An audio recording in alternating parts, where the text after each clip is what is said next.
way to tell this story other than to just tell it straight, because it's so disturbing on so many levels here.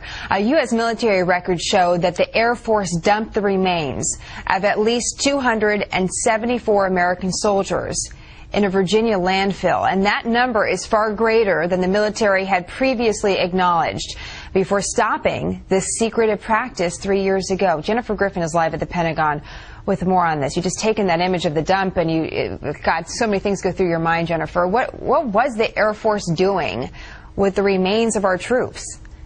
Well, Jenna, this is the type of story that should rock this building and should cause heads to roll at the Air Force. I remember when Secretary Gates found out 3 years ago that the Dover mortuary was taking the cremated remains of service members and cremating them in a pet cemetery mortuary. That, it appears, was just the tip of the iceberg. What has been revealed in an investigation by the Washington Post is that the Air Force, which runs Dover mortuary, was essentially taking the remains of 274 military personnel, as you mentioned, the parts of those who had been killed between 2004 and 2008. There were more than 1,700 fragments that were cremated and sent to this King George landfill in Virginia, essentially a trash dump.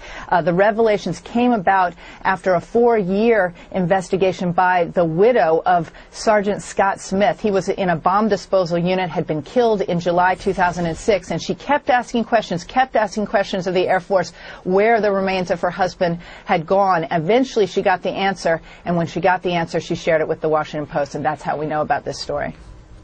This is unbelievable. You mentioned that this is a type of story that should rock the building that you're in. Is it? Are we getting that type of reaction from the Pentagon?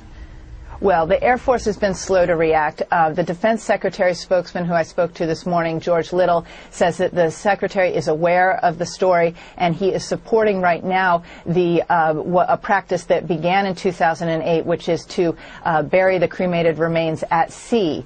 But the Air Force says that there were so many pieces coming back from the wars in Iraq and Afghanistan that they could not DNA match all of those fragments.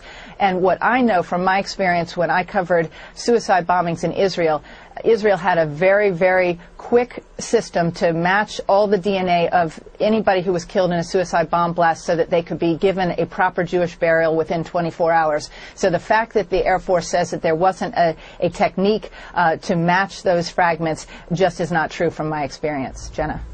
This is really interesting context. A very upsetting story. We'll continue to keep our viewers up to date.